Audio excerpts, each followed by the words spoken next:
What's going on, guys? Welcome back to the channel. My name's Casey, and this is your weekly off-road and Jeep community news.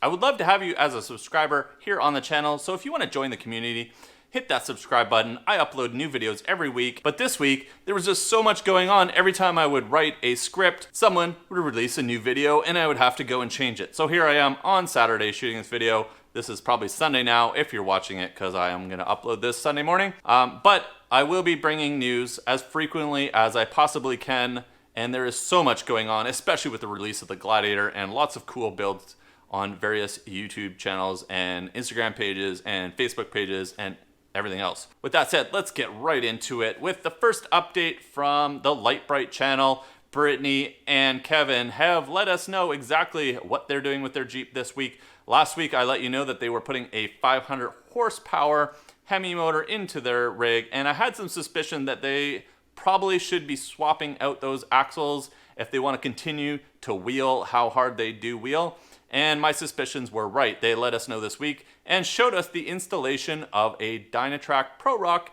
60 up front and a Pro Rock 80 in the rear. That is really going to help with moving that power from the engine to the wheels. Now, speaking of wheels, they did indeed upgrade from their 38-inch Patagonias to some 40s, and as well they had to get new wheels to go with the 8-lug axles. So that is turning out to be a monster of a build, and I can't wait to see that 500 horsepower V8 out on the trail spinning those 40s, because the content they put out is not for the faint of heart if you want to be out wheeling with them.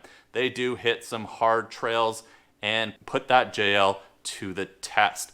Speaking of motor swaps, last week I told you about the Stradman and his Gladiator update, and unfortunately the news is true. We will not be seeing that Elephant 1000 horsepower V8 motor from Mopar go into that Gladiator until September.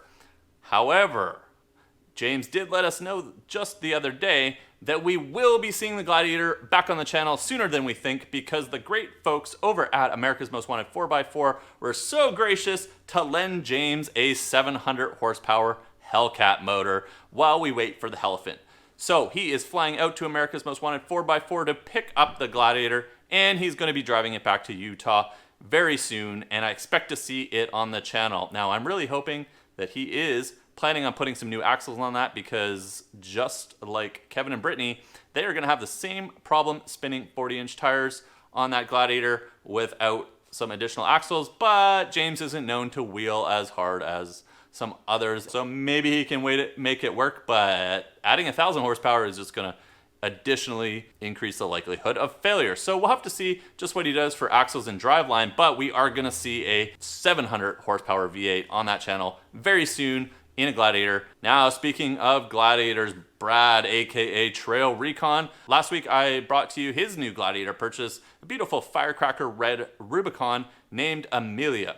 This week we got to see it out on the trail alongside another Gladiator on some 37-inch tires. Now, Brad took his out in stock format to just see how it would do, and as suspected, the breakover angle and belly clearance is problematic, especially on the stock 33-ish inch tires. Now, Brad did say he is starting with 35-inch tires on his Gladiator with a very small lift, and this Jeep is going to be built for overlanding. Brad has already installed a bed rack on it. I suspect we're going to see a rooftop tent come soon, and he has been talking about moving to 37s a little later. My guess is he wants to see just how well it does on 35s to let everybody else out there know if they are planning on putting 35s on their Gladiator, and then he will step up to 37s in a little while.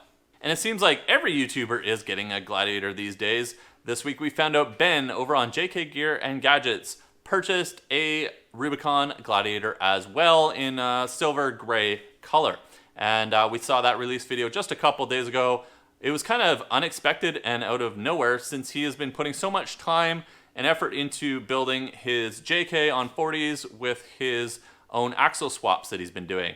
But I guess he kind of feels that that Jeep doesn't have a lot of modifications left in it and wanted to get another Jeep to make content with, as well have more of a family-friendly vehicle that isn't jacked up and on 40s. He is keeping his JK. He is not renaming his channel. And Ben is more of a rock crawler off-road type channel, when he's out off-roading his JK. So maybe we'll get to see that Gladiator hit some more complicated obstacles and some rocks and tighter trails. But we'll have to wait and see. We haven't got a lot of information yet exactly how he plans to build that Jeep. But as most of us Jeep owners, we really have a hard time leaving a Jeep stock. So I imagine it is going to see some mods here very soon. And if you're wondering how the Gladiator compares to some other off-road vehicles, such as the Colorado ZR2 Bison Edition, over at Cars.com, I did come across a really good comparison video where they took both of the vehicles out, where they did some real-world off-road comparisons. And while the ZR2 Bison Edition did perform, in my opinion, better on the sand or more desert pre-running style off-roading, there was no comparison when it comes to the Gladiator and its ability to rock crawl, approach angles, and departure angles. So I kind of don't think they're a very good apples to apples comparison. I think that each off-road vehicle is designed for completely different things. And at the end of the day, with the Gladiator, you can take off the roof and the doors. But it was really cool to see the Gladiator and another vehicle such as the ZR2 out on the trails and in some different off-road obstacles being compared head-to-head against each other. So go check out that video, link down in the description below over at Cars.com on their YouTube channel. With that said, guys, thanks so much for watching this week's video. If you enjoyed it, leave a thumbs up, that would be great. And I will see you guys very soon in the next upload.